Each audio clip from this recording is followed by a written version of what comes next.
осылай ауылда отыра бересің. Көшіріп алайыншы сізді өзіме.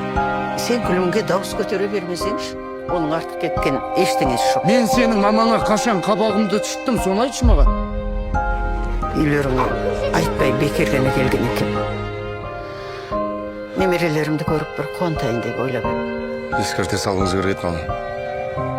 Ауылда жүрген жоқпыз ба? Өзіңнің жақсы көріп қалап алғаның әйелдің жаманы болмайды. Қайда кеттің, а? Қайда кеттің деймін. Мамаңды ауылға апарып деген адам қалай қорғайсыз? Не істедің мені? Жалғас, айғайлама. Айғайлаймын, мама. Мен не істеуім керек? Сіздің бір ауыз мақтауыңызды естуім үшін. Жібер деймін. Кішкентайымнан еститін елдің балаларының ерлігі. Барынша күшті бала болуға тырыстым мен, мам. Болды, мен бұдан артық жақсы бола алмаймын, барым осы. Маған сен сияқтағанның қажеті жоқ. Түсіндің ба? Бұдан бұлай олай істейтін болса, оңдырмай ұқтың ба? Неге маған келгенде соқыр болып қаласыз сенен көрмей? Маған тіпті өкпең қара қазанда екен ғой. Онда бар, жақсы шеше тауып ал. Неге осылай айтасыз сіз маған, мама? Сен шешең үшін мен тағы да сөз естейтін болдым ғой.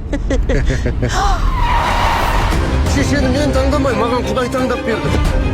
Өзімнің туған шешеме өгеймін. Осыншама ауыр сөз естейтіндей.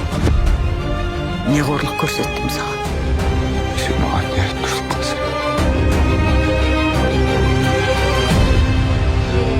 Екі жұлдыз, екі бақыт көктегі, төбемізге тұрып алды кетпеді.